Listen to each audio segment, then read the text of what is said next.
So what a crazy couple weeks we've had getting to the Quantum of the Seas. I think last video I was in, we were doing a review of the Meraviglia. We were in the Cascades, Northern Cascades in the state of Washington. Now we're sitting in Fort Lauderdale getting ready to do a celebrity cruise down to the Southern Caribbean, if there is such a thing. And we're going to do a review of the Quantum of the Seas that we just did out of LA. Confusing? Yeah, it's been a little bit of a trip to get here. So let's talk about the Quantum of the Seas. Like Paul was saying, we just got off the Quantum of the Seas a couple of days ago in LA. So for those of you on the West Coast or in the western half of the United States, pay attention because there are not a ton of choices out on the West. And I think Quantum of the Seas could be a very good choice for you. So we are going today do our Cruiser's Compass, which is where we review what we think are 7 of the most critical categories to help you decide if this is the ship where you want to spend your retirement travel dollars. And we always start with the food. Food. Yes. Okay, so let's talk about the main dining room. Now, first, this particular ship, the Quantum of the Seas, it's one of the Royal Caribbeans where they have the main dining room separated into 4 different dining rooms. 2 are on one level, 2 are on the level below. I like that configuration. I think it's good. It keeps it a little bit smaller, more intimate.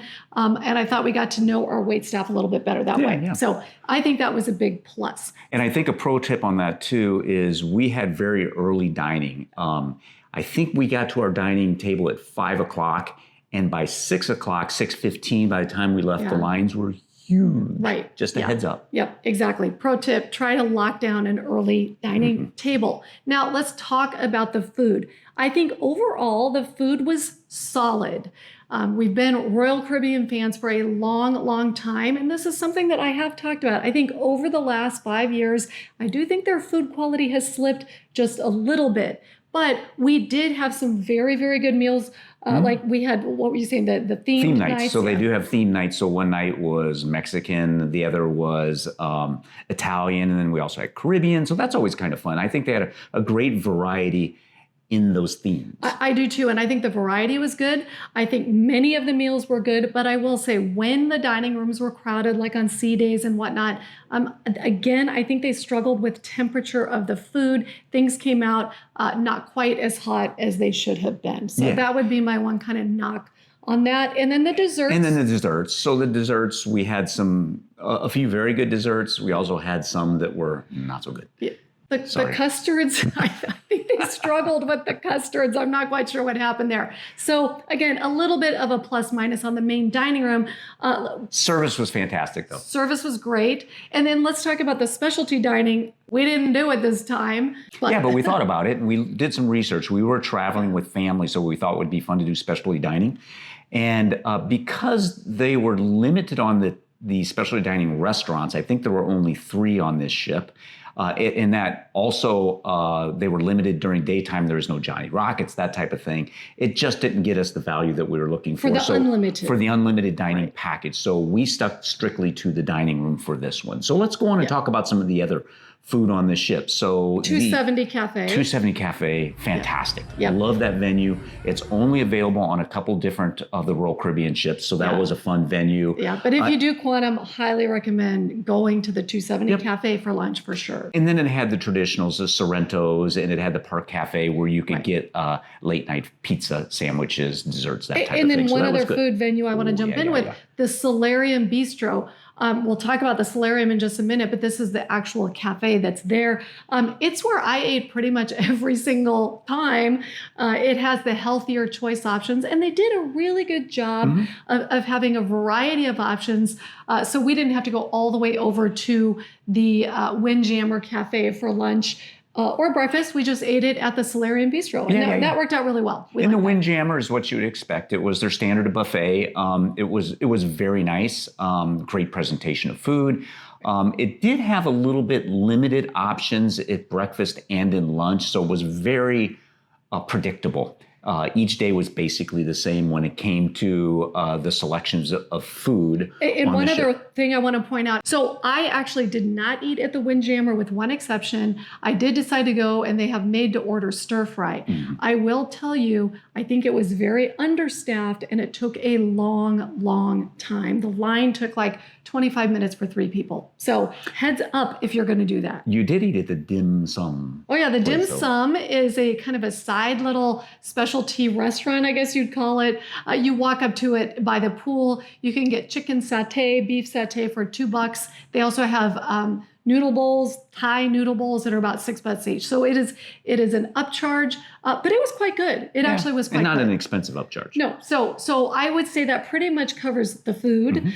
Again, some pluses, some minuses, but let's go on to the next topic we always talk about, which is the ship itself. Yes. Now, I just want to jump in. Quantum of the Seas was actually built in 2014. It is hard to believe this ship is that old. That's amazing. Yes. Over 10 years old. It had one refurb in 2019. And again, it is a beautiful, very well-maintained ship. I would have guessed it was much newer than that. Yep.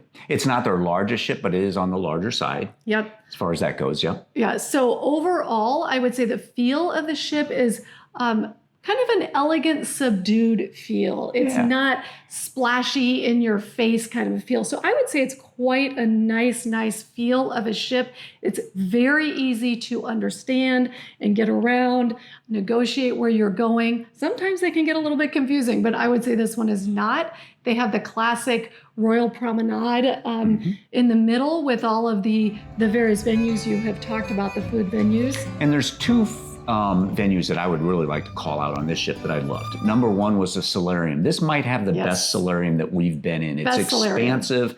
The restaurant, as you mentioned earlier, the restaurant's fantastic. You can easily spend all day in the solarium on the chairs and the hot tubs.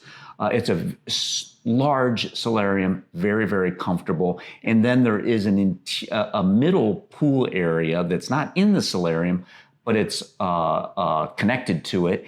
And the shade that is available both in the solarium and in that other pool space is immense. So I think this ship offered the most shade of any of the ships that we've been on, if that's important to you. And it's very important to us. Yes. The other venue that I'd like to call out is the 270 venue in the back of the ship. It's fantastic. So it's a multi-level entertainment bar area. And they do some of their evening shows there, and it's an absolutely fantastic venue. Great venue, very innovative. Again, during the daytime, they have these gorgeous, huge windows on the back of the ship, a beautiful bar, great seating, and then in the evening they convert it to a smaller, more intimate theater. Yeah, it's very nice. We absolutely love it. We'll talk about some shows that we saw there a little later. And then a couple of other things to point out. I just want to be clear. For those of you who don't know, the solarium is adults only. And then they have that middle pool that is also a covered pool. And then they have an outdoor pool. And then they also have a little kid section. And then on the very back of the boat, they have their rock climbing wall. They have a flow rider. They have their iFly sort of parachute. And they also have a very nice sports court venue, completely 100% protected from the weather, from wind and things like that. Yeah, lots of pickleball. So that's where the ping pong is. That's where the pickleball. They do all kinds of different programs there. So that interior, our well-protected sports court, super nice. So there is a lot to do on this ship. And the way it's all set up, the activities are sort of separated out from the main part of the ship. So it's very quiet, actually. I just find the overall design of the ship, I thought, was very good. Casino was in the center of the ship, so that was very nice, very accessible too. Yep. Okay, now moving on to the next category, which is your favorite, the entertainment. The entertainment. And this is where I got my wish. Oh my gosh. On prior ships, the entertainment, I've always enjoyed the entertainment from any ship that I've been on, but sometimes it gets a little stale. They'll do a Broadway review. It feels sometimes it feels a little bit stale in the type of entertainment they offer. And I've always thought, and I've told you many times, I'd love to see something a little bit more modern, a little bit more edgy, a little bit more modern. And and modern. This ship delivered. The shows were fantastic. So they didn't do the Broadway reviews. They did. It was mostly a interpretive type of dance that they did. Very artistic. The dancers, the performers were I think by unbelievable. artistic he means risque. No, not. It was pretty risque. It was, but the dances were very interpretive. Now there wasn't a theme to the shows necessarily. There wasn't necessarily a storyline. Yeah. But they were very modern, very artistic, very interpretive.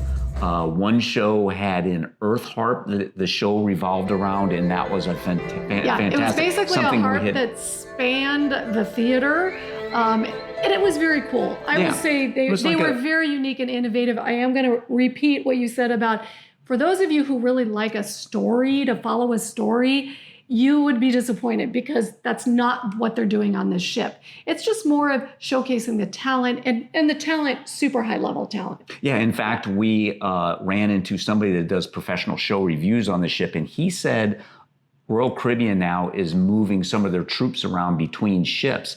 And we got so lucky that I think this was their A+, their first dance troupe, number one dance troupe on this ship. And you saw it. Wonderfully talented. So very good. And then talk briefly about the show at the 270, because that's worth saying. The show at the 270, where we saw one of these shows as well. It's just a fantastic venue. It was a very creative show. The venue really helps make that show. So they've got different rising stages throughout that venue. They've got some robots with monitors on them that they integrate into the show as well. Just a fantastic place to see a show and cool. Super innovative. And you're only going to see it on a couple Royal Caribbean ships. Right. Worth going to if you are choosing the Quantum of the Seas. And you have to get a reservation for this show as well. Right. Very, very good. Now, another part of the entertainment, of course, is the casino. Mm-hmm. I give this casino very high marks. This is one of the thumbs up I will give it. It's a beautiful casino. It's very well designed. It's large. The staff is fantastic. The dealers are great. Everything about the casino is really, really good. The craps table is hot. I'm sure made it even that much better for you. Yeah, and by the way, if you are interested in learning how to get free cruises through the casino, I did do a video up here. It's been very, very well received. It is how we get a lot of our cruises through that casino. And let me tell you, that craps table on the Quantum has helped our cause. And by the way, they also have a poker table that was very lively as well. So if you want to get into if that's your thing and you want to get into a cash game of poker against your fellow passengers, that was there. And it was fun. It wasn't overly aggressive. And it was entertaining. It was good. Yep, it was a good poker game. Okay, so let's move on to the review of the gym and the spa. Yes, those of you who follow us know I love my time in the spa. I was very happy to see that the Quantum of the Seas does still have a thermal spa. Mm-hmm. Some of their other ships have gotten rid of it. So super happy. But having said that, I will say it was adequate. It wasn't great, but it wasn't bad either. They had the heated stone seats, loungers you can sit in. They had a sauna, and they also had a steam room. And that is it for the thermal spa area. Well, I would like to add, though, I thought what made it nice was we were able to negotiate a pretty good price for the full cruise access to the thermal spa. And they limit the number of people that can go in. So it never was crowded, which we've run into in the past at other spas. So that was very nice. Very important. And yes, that's true. Don't pay retail for if you want to do the thermal spa pass for your week. Don't pay retail. Go in and negotiate a deal. They will negotiate with you. And very nice that they limited it to 30 people. That should tell you how small it is. But it actually worked. I mean, it was everything we need. And they also do have the full service spa, the massages, the pedicures. They have all that kind of stuff as well. Which looked fantastic. Yeah. We don't do that, but it looked we don't often do that, but I'm doing that on the next one. Okay, gym. The gym was very nice. It was adequate for this size of cruise ship. So I probably went to the gym during some of its most crowded times. Yeah. And it was never overcrowded. We had access. I had access to everything that I needed. So it was very nice. All the equipment was functional, was working. There was nothing broken. Yep. So that was very nice. As I mentioned, the sports courts, which is part of that, Those were very nice sports courts, and and then the the running track. track. Yeah, I want to talk about the running track. I also always love a good running track. And I was so happy when I got out there. The really good running tracks are about 5 laps for 1 mile. And as I ran this one, I thought, wow, this one's pretty big. It might even be 4 laps per mile. I did not see the little plaque that tells you how far. So I went out there and ran my couple of miles. And afterwards, I'm thinking, wow, why am I so tired? Well, much later in the cruise, on the last day, I learned that it is actually 2.9 laps per mile. So I was you got some extra running in. I was running almost double what I usually do. No wonder I was so tired. But I got some great exercise. So great running track on the Quantum of the Seas, for sure. Yep. All right, so next up, we like to talk about the loyalty program, because for those of you who cruise regularly, it is important if you're going to try to build loyalty with one cruise line. We've always loved Royal Caribbean. Always have. Yeah, we think we get great value out of the loyalty program. We are now at the Diamond level, trying to get to Diamond Plus. Yes. So that gets us some, even at Diamond level, gets some very nice perks. 4 free drinks a day, which really makes you have to think about the drink package, whether that brings value or whether that doesn't bring value to you. Now, in addition to the 4 free drinks and other perks, another perk that I think is super important is that your status will transfer to Celebrity. One of the things that they have changed in the last year or so is that it used to be the highest transfer you could get was from Diamond to Elite on Celebrity. Now, and that was even if you had Diamond Plus or higher, you still only could cap out at Elite. What they've done in the last year or so is if you have Diamond Plus, it will transfer to Elite Plus. So, and the higher you go, it transfers status to status. So I think that is a really, really good perk that they have now improved. They're actually coming out with a new thing in 2026 where you'll be able to transfer your points from one cruise to the other. So any cruise you're doing, once the program rolls out, if it's on Celebrity and you want to transfer those points back to Royal Caribbean because you're working on improving your status with Royal Caribbean, they are going to let you do that, which I think is a huge bonus, and vice versa. So if you're working on your Celebrity status, you can transfer Royal Caribbean to Celebrity. It'll be interesting to see how that program rolls out. Their details aren't real clear on it right now, and we'll learn more as we go on. But yes, and we will bring that to you when it comes out in 2026. When we learn the actual transfer details, we'll let you know. But the net of it is we really like Royal Caribbean's corporation's loyalty program a lot. We think it brings a lot of value in the cruising industry. We still do put it number one. Yes. Yep. All right. So the next category we like to talk about, the staff. So I thought the staff on this cruise was very, very, very nice. Everybody incredibly friendly. They kept the ship spotless.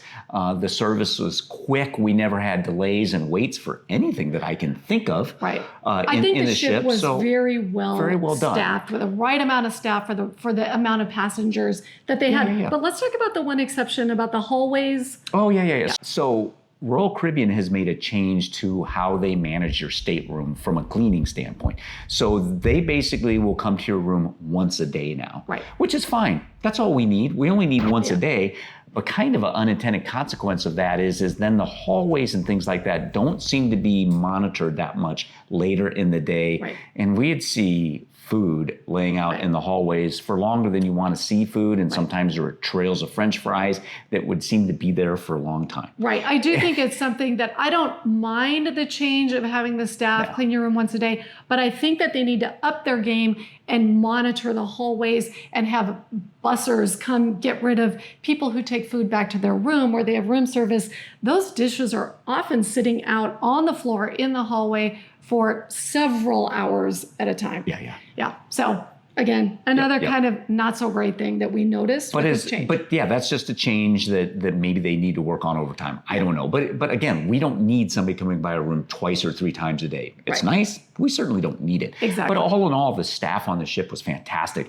And to not have to wait at bars is so nice. So the bar process, getting drinks and things like that, was very fast. When we were sitting in the solarium, we constantly had people coming by asking if there's anything that we need. And there they did clean up the food and stuff like that very quickly. So staff, fantastic. And you had a great bartender at the Solarium Bar. At the Solarium Bar. She was Carl great, was yeah. there Yeah. with my cup of coffee at 7 a.m. in the morning with a smile on her face. She was awesome. Well, and with your boozy drink in the afternoon too. Oh, yeah. There's that. Anyway, so overall, I think the staff was very good and the right number of staff for the size of ship. And then that leads us to our last category, which is the passengers. What type of people come on the ship? This was so mixed. It was fun. So there were a lot of older people, as you would typically see on a cruise. There was a lot of families, and we were cruising during school time. Yeah. So there was still a lot of families on this ship. There was A lot of very young kids. A lot of very young kids. There was a lot of international passengers, Yes. which really surprised me. Right. Maybe it shouldn't, since we were going out of LA into Mexico, but a lot of international passengers compared to what we've seen in the past. Right. So it was very good. And it was a lot of fun. Very pleasant, and we met some nice people, and everybody just seemed to get along, and there were no big issues. Everybody was fairly calm, and I just thought it was a very, very good mix of people. Yeah. And we are sitting in our Airbnb because we just got off the Quantum of the Seas, flew here to Florida, and we are boarding the beautiful Celebrity Ascent tomorrow. So stay tuned for Excited that about that review. one. Yes, we're very excited about that. Stay tuned. Subscribe if you want to get that review, and we will see you next time. Thank you for following us on The Freedom Strategy. So, as you all probably know, Paul and I do travel full-time since his retirement 2 years ago. We do about a third of the year on cruise ships and a third of the year in our Airstream RV. And then the rest of the time going around the world on planes, trains, and automobiles. So if retirement travel is something that interests you, two things. One, I invite you to subscribe so you can follow along with the journey. But also, we do have a free PDF handout. I'll put a link to that below. It is our top 10 retirement travel tips. So click on the link. It'll come straight to your inbox. Yeah.